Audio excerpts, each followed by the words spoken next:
Hello and welcome to Teacher Needs a Drink podcast. I'm Elvis, your host, and this is a Not Safe for Work podcast. We here at Teacher Needs a Drink podcast are teachers who love their jobs and wish to remain anonymous, so we use pseudonyms. This is a special thank you for all of our patron donors who've joined up to hear some of our lost episodes on the Patreon. You can find that at Teacher Needs a Drink podcast.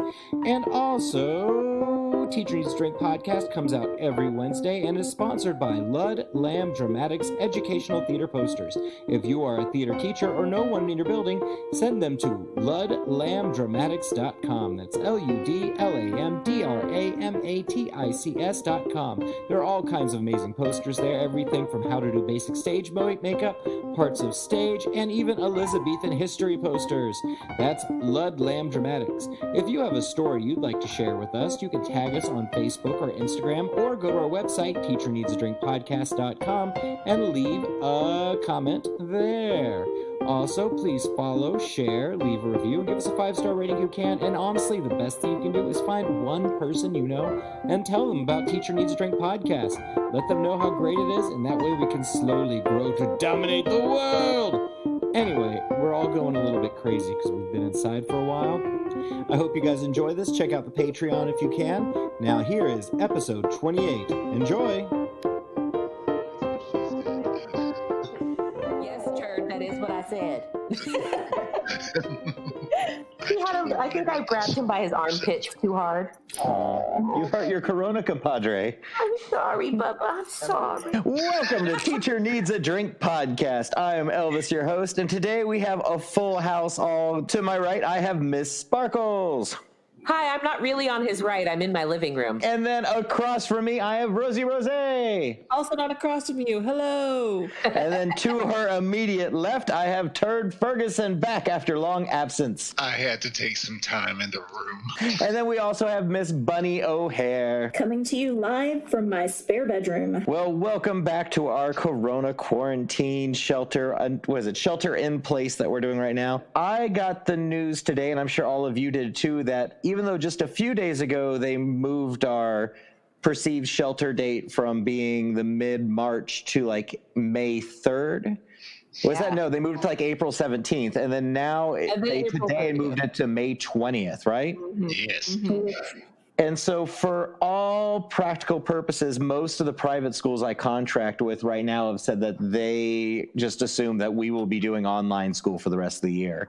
And I assume you guys are in the same boat. So one by one, I mean, Ms. Sparkles, what are your gut reaction to all of this? Well, I figured that this was coming because my district, they're so cute. The superintendent keeps insisting, like, no, we're coming back on the day I have stated. But then he says that, and then the next day somebody comes in and is like, actually, we will not be going back. So I'm expecting sometime this weekend we'll get a notice of, hey guys, online school is happening for the rest of the semester. JK, enjoy. Yeah, Zoom prom. Oh, God.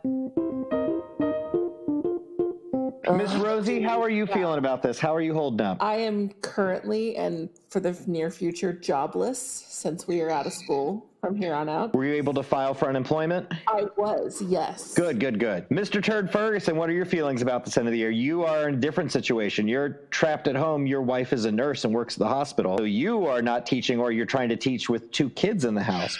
How are you feeling about this shutdown? You know, all I got to say is for the person who thought that distance learning works with a kindergarten, they're full of shit and never had children. So I find it very frustrating at times because I'm trying to get my shit done, and then I have to jump over and make certain that my daughter is doing her stuff. Regular email contact with my 4th grader's teacher. At one point in time, he's telling me that he's got all his work done, and then the email says, well, he's doing a lot of work, but he's just not submitting the assignment. Well, on top of 65 emails on an average day from different kids who apparently can't read directions. Who knew? Ms. Bunny, how are you doing with all of this? I mean, I'm doing okay. My district, as with many places, the plan keeps adapting as the situation changes, which, just about the time you feel like got the ball centered, the goalpost moves again. So, we're figuring it out. We're rolling with it. So one of the experiences I had is I started my first full week of online teaching, and I'm not doing any real-time teaching. All of mine is I record video instructionals with assignment, and so I record a bunch of 2-minute videos before and after each step that they're supposed to do explaining it. And I work with a lot of elementary school kids, and I've had a pretty good success rate of getting kindergartners and first graders able to do these lessons. And it's all because it's really just I have a video of myself talking, and then they record themselves doing whatever they need to do. But for my older kids, initially I had set loftier goals of what needed or what I wanted to achieve and what could be done. And while I believe it's possible, I believe under the circumstances, a lot of kids and their parents don't have the mental energy to put forth what would be a normal 30 minutes worth of like classwork. Oh, yeah. In a lesson, where instead of being like, I'd say, okay, we'll come up with this plan, come up with 10 ideas, then we're going to take 2 ideas, we're going to do this. And looking like I'm going to be lucky if I get all the kids to do this. I can probably get 2 of the kids to complete the whole assignment. I need to keep modifying the lessons to the mood.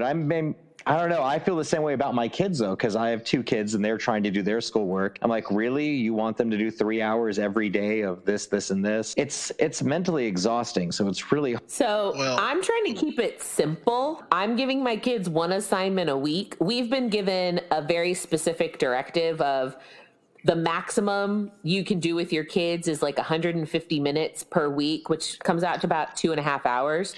But that's for everything. So that includes if you have a video explaining what's happening, you tutoring them or helping them through the online platform we're using, and then them actually doing the assignment and turning it in. So that's everything. I'm doing like 1 very simple assignment a week, but I'm also an elective class. So it's a little bit easier for me to be like, do this one thing. No, I'm thinking about adjusting. I had a play that I was supposed to do with one of my 5th grade classes, and a lot of the students are really let down because they were really looking forward to it because we don't get to do a lot of productions. So like, oh, well, maybe we can do a reader's theater, and I can just have them record their pieces and then splice it together. That's a big undertaking, I know. Herding kittens. Yes. The direction that we keep getting from our district is simplify. But plot twist, we're starting to take grades next week. Up to this point, it's just been review and enrichment and kind of getting the kids into the swing of the whole online learning thing. Starting next week, it starts counting for a grade. So I'm curious to see how many will actually participate and how many are just going to think that since we're not in the building, it still doesn't count. And yeah, it's going to be interesting to see. We are doing 1 to 2 activities a week, kind of the same guideline. We'll see how it goes. Do any of you guys see a situation where there could be a government mandate saying the grades won't affect the students this year? Or like say you have a senior with good grades and obviously they start bombing right now or they check out or who knows what the case is. Do you guys see a situation where they might just say, you know what? This year doesn't count, or it's a free pass, or like the seniors of this year might get to walk no matter what they do? I think for seniors, yeah, because, you know, my school's on accelerated block. So we started all new classes in January. So some of the seniors only got halfway through a class before we were done with the school year. So how can you hold their graduation hostage and say, well, you didn't finish the last 9 weeks of government, so you're not going to graduate? Like that wouldn't be fair. These are kids who are already being accepted to colleges. Like they're already enlisting in the military. They're already making their plans for what's happening after graduation. We can't say, sorry, you have to stay an extra 6 weeks or 9 weeks in the fall. Like that to me would be really shitty. Well, I imagine the kids that were waiting a chance to bump up their SAT scores or ACT scores or whatever stupid standardizing test so they could have a better score to get a better chance at a scholarship for school. And now who knows when they're going to take it or what their options are going to be. I hope this will be a chance for colleges and institutions of higher learning to kind of look a little bit more holistically at what students have done, like their overall grades and their overall activities and involvement and stuff will hopefully carry more weight than the SAT scores, because A, we all know as educators there's a lot more to it than that, but then B, like you were saying, they're not getting a chance to bring their grade up. They're not getting a chance to, retake the test. So I'm hoping that this might be a chance to kind of play with looking at it a little differently and maybe finding some better ways to do it. I love Bunny's optimism. I that I have zero faith in the government, especially at the national level. But I didn't say government. I said schools. It's more so at the state level. If they mandate something, they'll say something along the lines of it's up to every district to decide for themselves. So really, if anything happens, I think it'll be at the district level deciding how they handle seniors. I have overheard from another teacher that works in a different district from me, and they're going to be struggling to figure out what they have said now, but they may have to change later, is that the assignments that they are taking online will not actually have a grade value. Mm-hmm. To which I'm just like, okay, so what's the motivation for the student to actually do anything at all? And then after asking that question, her response was, well, those people that are not turning in assignments, we're going to assume that they just don't have internet access, and therefore we can't penalize them. I was going to say, my district has gone out of their way to make sure that we are making contact with every kid. We had to get a list of kids that haven't logged in at all, kids that we haven't heard from, or kids that haven't replied in any way, whether it was to remind messages or emails or posting in our learning management site.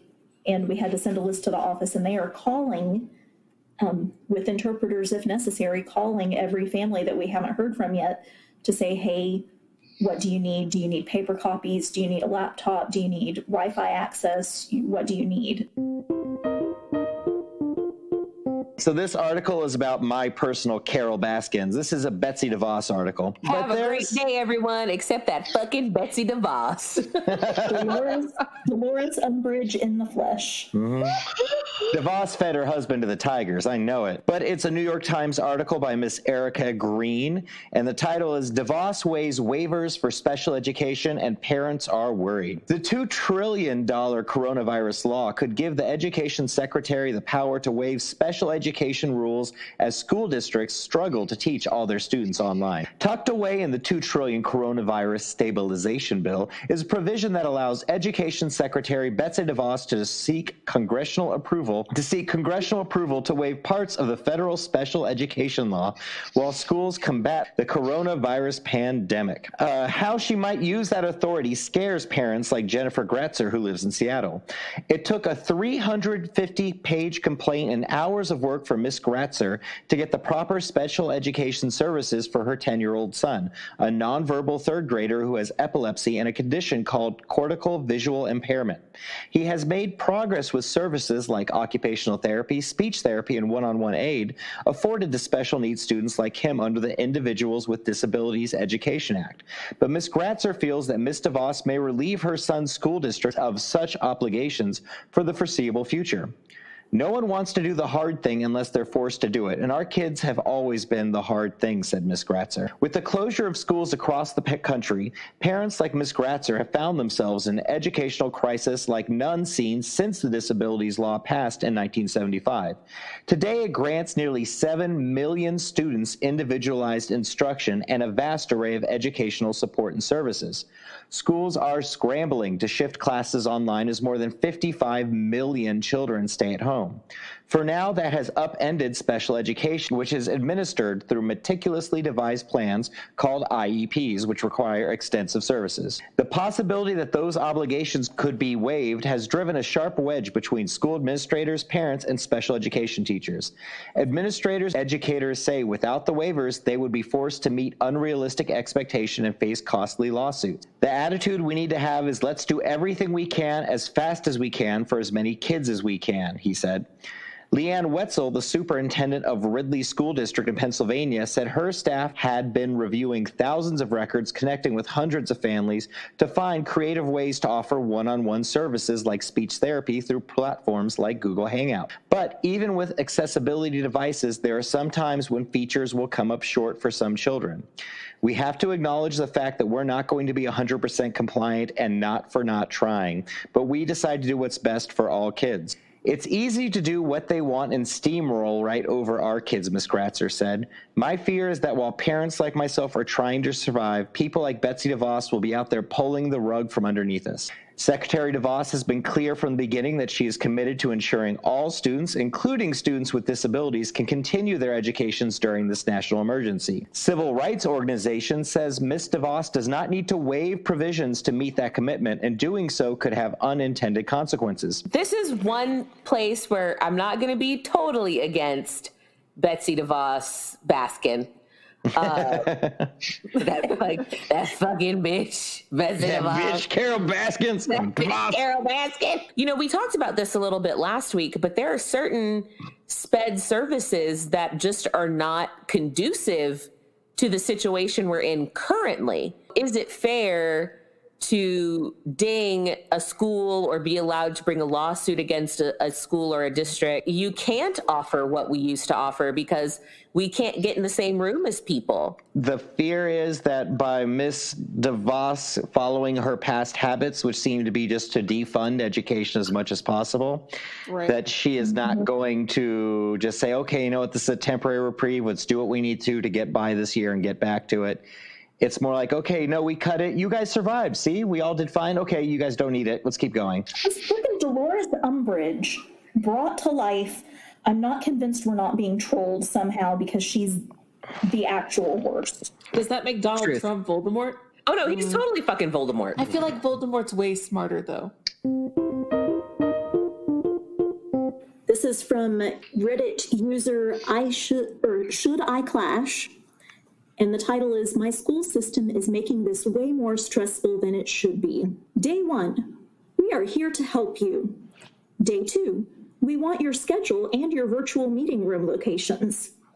Day 4, we want you to write down kids who aren't showing up. Day 7, we want to know exactly how you're contacting students about missing work. Day 8, we also want you to have face-to-face time with all students every day.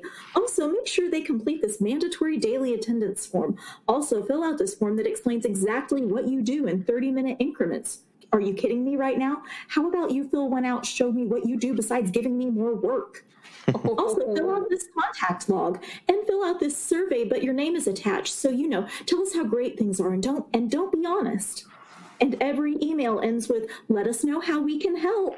You want to know how you can help me? How about you STFU and let me do my job? I get that the workload has been cut short in the district office since you can't go in anymore, but please, for the love of God, stop giving me more work to do because you don't have enough to do. And bullshit.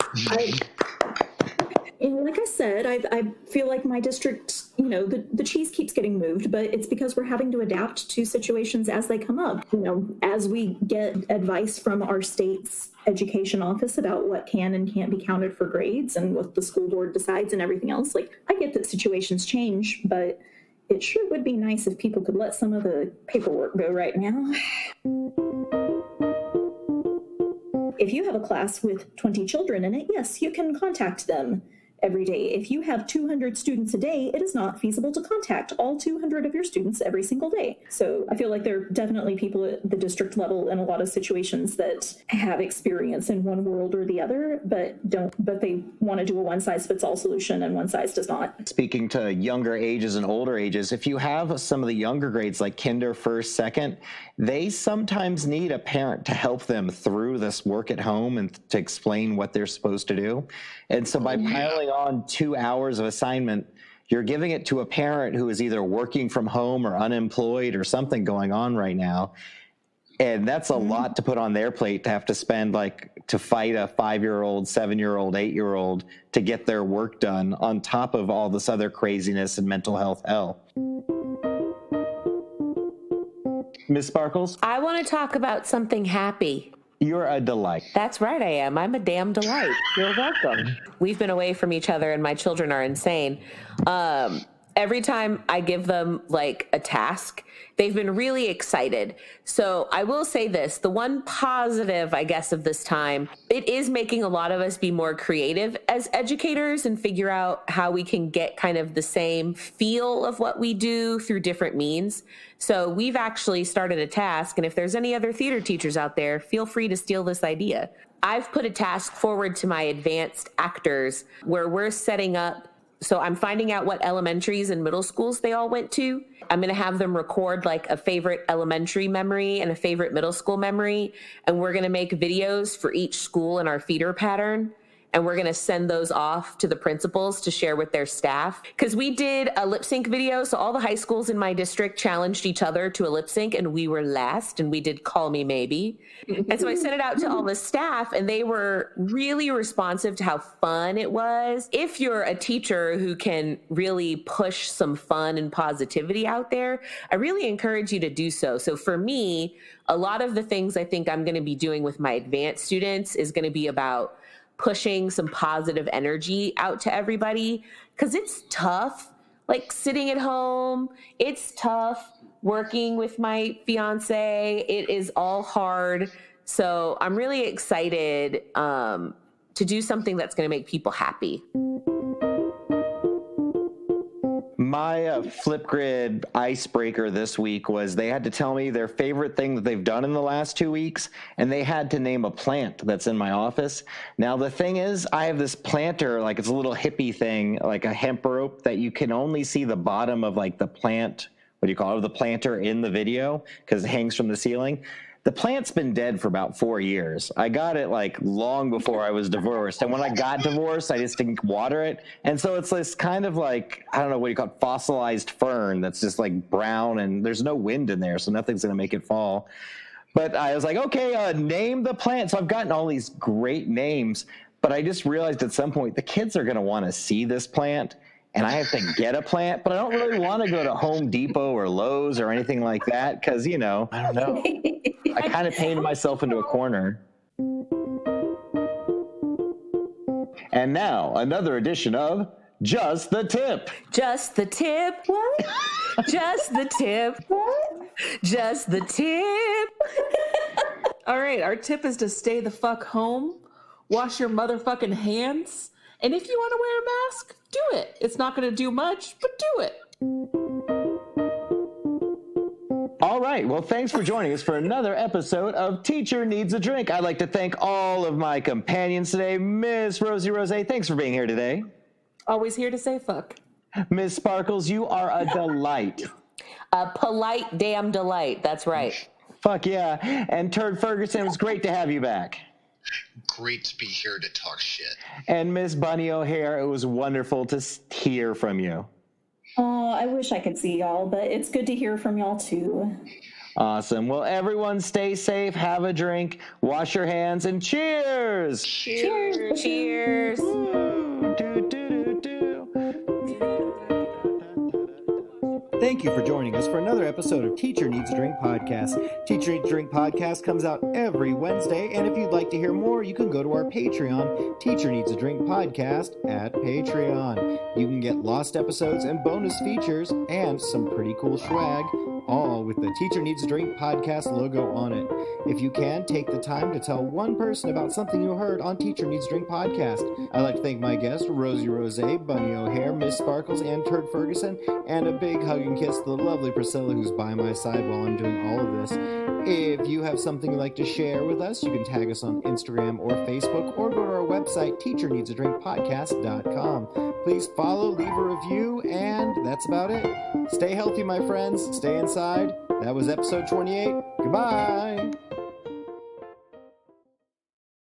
I need penis enlargement. Yeah. Stay the fuck home. You made Bunny curse.